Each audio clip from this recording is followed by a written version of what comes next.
Shalom Shalom. Selamat hari Sabtu 20 Juli 2021. Kembali jumpa bersama saya Pendeta Caleb Hofer Bintor dalam anugerahnya. Penuh sukacita sampaikan pesan Tuhan melalui Chris Word, yakni suatu program renungan harian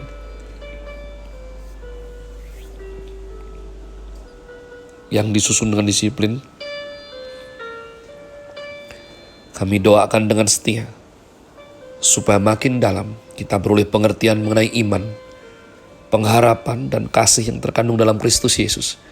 Sungguh merupakan kerinduan saya bagi saudara sekalian, agar supaya kasih dan kuasa firman Tuhan setiap hari tidak pernah berhenti menjamah hati, menggarap pola pikir, dan terutama adalah kehidupan kita boleh sungguh berubah menuju Christ likeness. Masih dalam season autumn dengan tema Strong, Chris Word hari ini saya berikan judul Pengakuan Iman Rasuli bagian yang kedua. Karena kita sedang membahas pengakuan iman rasuli umat Tuhan, oleh karenanya saya rindu, walaupun saya dipanggil Tuhan lahir baru di gereja karismatik, tapi inilah waktu yang baik untuk kita boleh belajar mengenai warisan iman yang sudah diberikan turun-temurun. Saya rindu untuk membacakan versi Kristen, pengakuan iman rasuli. Aku percaya kepada Allah, Bapa yang Maha Kuasa, Khalik langit dan bumi. Aku percaya kepada Yesus Kristus, anaknya yang tunggal Tuhan kita, yang dikandung dari Roh Kudus, lahir dari anak darah Maria, yang menderita di bawah pemerintahan Pontius Pilatus, disalibkan, mati dan dikuburkan, turun ke dalam kerajaan maut, pada hari yang ketiga bangkit pula dari antara orang mati, naik ke surga, duduk di sebelah kanan Allah Bapa yang Maha Kuasa, dan akan datang dari sana untuk menghakimi orang yang hidup dan yang mati. Aku percaya kepada Roh Kudus, gereja yang kudus dan am, persekutuan orang kudus, pengampunan dosa, kebangkitan tubuh, dan hidup yang kekal. Amin. Nah umat Tuhan, kemarin sudah kita bahas bagaimana pengaruh daripada pengakuan iman rasuli, dan bagaimana sebelumnya dunia ini sangat-sangat dipengaruhi oleh filsafat-filsafat yang dicetuskan oleh Aristoteles, oleh Plato, oleh Socrates. Ada yang mengatakan bahwa Socrates, Plato, dan Aristoteles sudah memikirkan semua yang pernah dipikirkan manusia dari zaman ke zaman. Jadi dari Adam sampai sekarang, semua yang pernah dipikir manusia, tidak ada satupun yang tidak pernah tidak dipikirkan oleh tiga orang besar ini. Jadi itu penghormatan yang begitu luar biasa terhadap tiga jenius ini umat Tuhan. Jadi kalau kita kepikiran, mereka pasti pernah mikir. Dan memang Yunani sejak 2500 tahun yang lalu telah menghasilkan tiga jenius dari tiga generasi, guru, murid, cucu murid. Sebelum mereka memikirkan tentang alam semesta, buku yang ada cuman berkisar dua tema, on principles and on nature. Semua orang yang berani menulis dua tema ini dipandang sebagai orang yang memiliki intelektualitas tinggi. On nature tentang alam, on principles tentang prinsip, yaitu memakai prinsip apa kita studi tentang alam dan mengajar, menyalurkan pengetahuan kepada dunia tentang alam. Perkataan Socrates yang revolusioner, Yunani mau tahu apapun, gunung, laut, padang, gurun, rimba, tanah, dan pulau, tetapi tidak mau tahu tentang diri sendiri, apa gunanya. Kalimat tersebut menggugah seluruh bangsa, bahwa mereka harus mempelajari diri sendiri.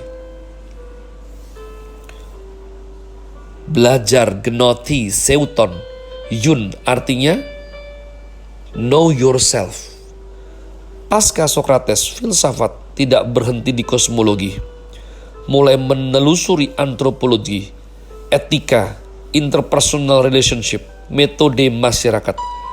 Maka pengetahuan bukan hanya yang di luar diri, tetapi juga yang di dalam diri. Maka ketika pengakuan iman rasuli muncul, ia pertama kali langsung menerobos, sehingga manusia bukan menjadi subjek yang menyelidiki objek, yakni alam semesta, tetapi mengaku bahwa di antara kita ada suatu kekuatan, rahasia, metode, prinsip, wahyu, hikmat dari atas kita. Dan kita mengetahui pemiliknya bukan kita, tetapi Tuhan Sang Pencipta.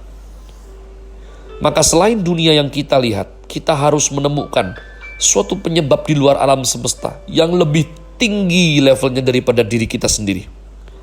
Sehingga dari situ kita mengerti dan memberikan hikmat kepada kita.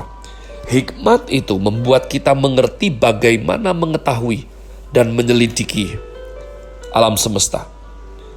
Maka pengakuan iman rasuli menjadi suatu terobosan besar, di mana mitologi Tionghoa dan India masih kacau dalam menjelaskan tentang alam semesta. Orang India mengerti alam semesta sebagai suatu dataran besar, di mana ada 4 gajah yang menopang 4 sudutnya, sehingga bumi yang rata ini bisa berdiri. Jika gajah itu goyang, terjadilah gempa bumi. Orang Tionghoa mengerti alam semesta berasal dari Pangu, seorang tua yang ada di dalam suatu telur. Telur itu membungkusnya, lalu memakai palu mengetuk ke atas, sehingga kulit telur itu makin besar dan makin tinggi. Akhirnya kulit yang di atas menjadi langit dan kulit yang di bawah menjadi bumi. Pemikiran seperti ini sama sekali tidak memiliki bukti dan dukungan ilmiah. Inilah cara dunia timur mengerti alam semesta.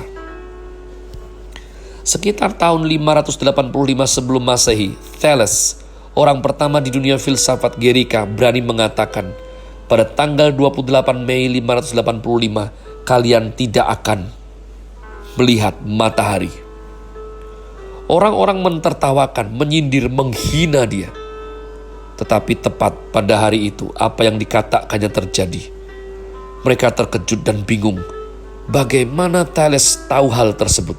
Ternyata Thales sudah berhasil menghitung gerakan matahari, bumi, dan bulan, sehingga bisa memperhitungkan terjadinya gerhana.